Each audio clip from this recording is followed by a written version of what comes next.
One my name is वत्सला शर्मा। आज हम discuss करेंगे एडवांस जर्नल एंट्री। हम सिंपल जर्नल एंट्री तो काफ़ी डिस्कस कर लिया हमने, अब हम थोड़ी एडवांस जर्नल एंट्री डिस्कस करेंगे। फर्स्ट हमारी बैड डेट। हमने एक टर्म पढ़ी थी डेटर। डेटर वो होता है जो आने वाले टाइम में बिज़नेस को पैसा प्रोवाइड करता है। वो क्यों प्रोवाइड करता है? क्योंकि बिज़नेस ने उसे सामान सेल किया होता है क्रेडिट पे, ठीक है, तो इसलिए फिर वो बिज़नेस को पैसा प्रोवाइड करता है फ्यूचर में। अगर वो पैसा ना दे पाए तो उसे हम बैड डेट कहते हैं। बैड डेट मतलब कि वो डेट हमारे बैड हो गए, अब वो बिज़नेस को पैसा नहीं देंगे, तो वो बिज़नेस के लिए लॉस हो जाता है, ठीक है। और नॉमिनल अकाउंट का क्या रूल है? सारे एक्सपेंसेस और लॉसेस को हमने डेबिट करना है। तो ये बैड डेट एक तरीके का क्या है? बिज़नेस के लिए एक्सपेंस है, तो हम बैड डेट को डेबिट कर देंगे। और क्रेडिट किसे करेंगे? डेटर को क्रेडिट करेंगे। क्यों? क्योंकि डेटर पैसे देने वाला था बिजनेस को, अब वो नहीं दे पाएगा, तो इस एसेट से बिजनेस को पैसा नहीं मिलेगा। तो जब बिजनेस को पैसा नहीं मिलता, रियल अकाउंट का क्या रूल है? अगर एसेट बिजनेस में आएगी तो उसे हमने डेबिट करना है, अगर एसेट बिजनेस से जाएगी तो उसे हमने क्रेडिट करना है। तो डेटर बिजनेस से जा रहा है तो इसलिए डेटर क्रेडिट हो जाएगा। इसके एग्जाम्पल लेते हैं। फॉर एग्ज़ाम्पल कि डेटर ने पैसा देना था बिज़नेस को 1000 रुपीज़, ठीक है, तो इसमें से वो 300 रुपीज़ दे पा रहा है, बाकी 700 वो नहीं दे पा रहा।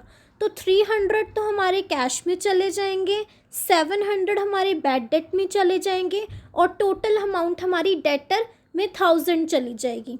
तो क्या एंट्री होगी? Cash account debit with ₹300, bad debt account debit with ₹700 and to debtor account with ₹1000, ठीक है। इसकी ये एंट्री होगी।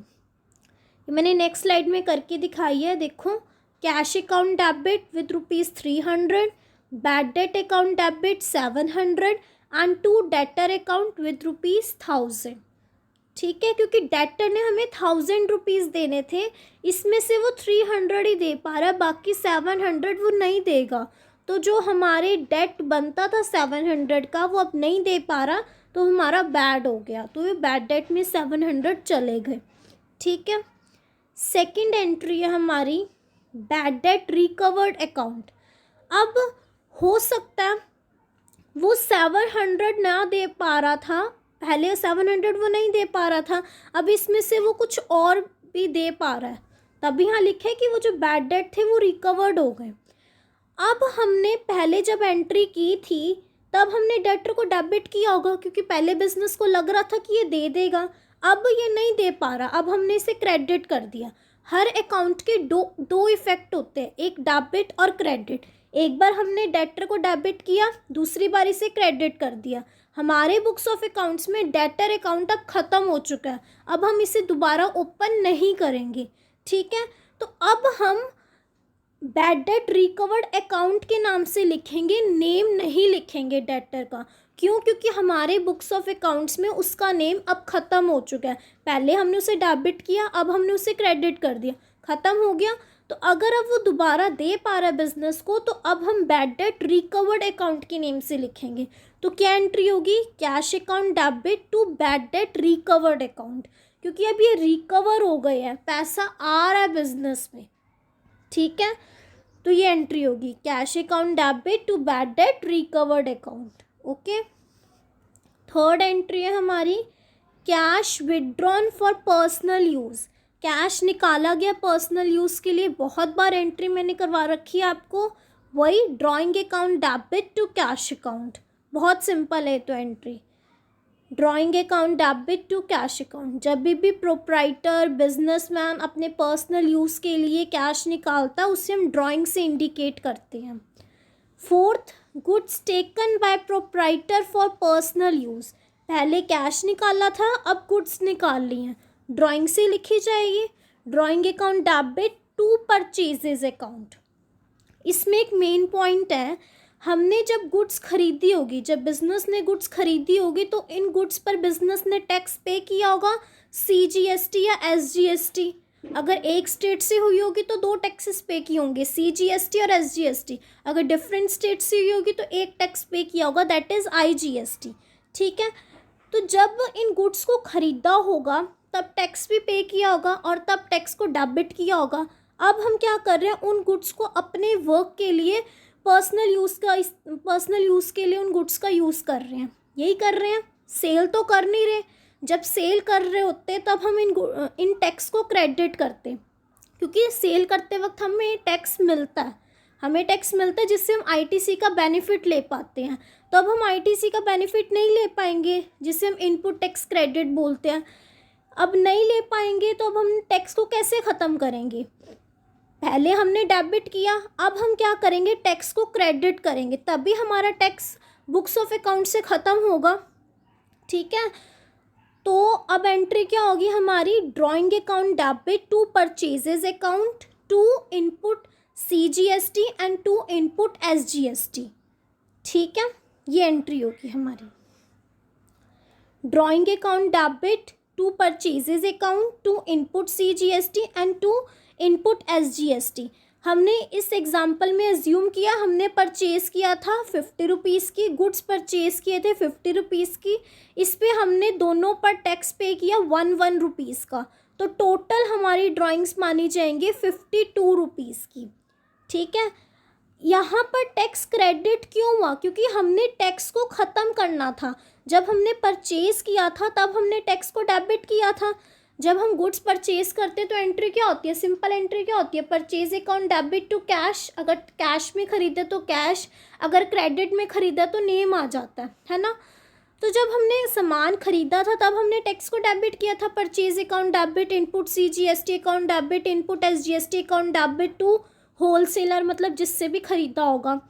तो जब हमने सामान ख़रीदा था तब हमने इन्हें डेबिट किया था। अब हम इन्हें सेल नहीं कर रहे हैं, अगर सेल कर रहे होते तो ये टैक्सेस क्रेडिट होते।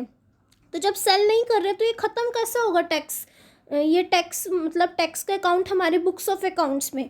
तो जब ड्राइंग करेंगे तब हम इन टैक्स को क्रेडिट करेंगे, क्योंकि हमने इन्हें ख़त्म करना। हर अकाउंट के 2 इफ़ेक्ट्स होते हैं, डेबिट और क्रेडिट।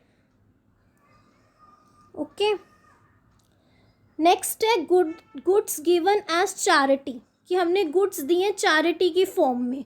तो charity account debit to purchases account to input CGST and to input SGST। वही, इसका भी वही रीज़न है कि टैक्स क्रेडिट क्यों हुआ, क्योंकि जब परचेज़ किया था तब हमने इन्हें डेबिट किया था, तो अब इनको ख़त्म करना है तो अब इन्हें हम क्रेडिट कर रहे हैं। ठीक है, अगर सेल कर रहे हो तो तब भी क्रेडिट करते, क्योंकि सेल करते वक्त तो बिजनेसमैन को टैक्स मिलता है। जब मिलता है तो क्रेडिट करते हैं, जब पे करते हैं, जब बिजनेसमैन पे करेगा टैक्स तो उसे डेबिट करेगा। ठीक है, तो सेल तो कर नहीं रहा जिससे वो क्रेडिट कर सके, तो इसे ख़त्म कैसे करेंगे, ऐसे ख़त्म करेंगे कि जब हम ऐसे फ्री चैरिटी मतलब एक तरीके की फ्री दे रहे हैं गुड्स, तब हम टैक्स को क्रेडिट करेंगे। ठीक है, इसकी भी एंट्री यही होगी, distribution of goods as sample, कि गुड्स डिस्ट्रीब्यूट किए गए सैम्पल की फॉर्म में। तो हम इसे एडवर्टीजमेंट की नेम से लिख सकते हैं, advertisement account debit to purchases account to input CGST and to input SGST। Last है loss of stock by theft fire damage, कि हमारा जो स्टॉक था गोडाउन में वो ख़राब हो गया, थेफ्ट की वजह से भी हो सकता है, फायर की वजह से भी हो सकता है और डैमेज की वजह से भी हो सकता है। तो यही एंट्री होगी इसकी भी, loss of stock by theft लिख लो या फायर लिख लो या डैमेज लिख लो। Account debit to purchases account to input CGST and to input SGST।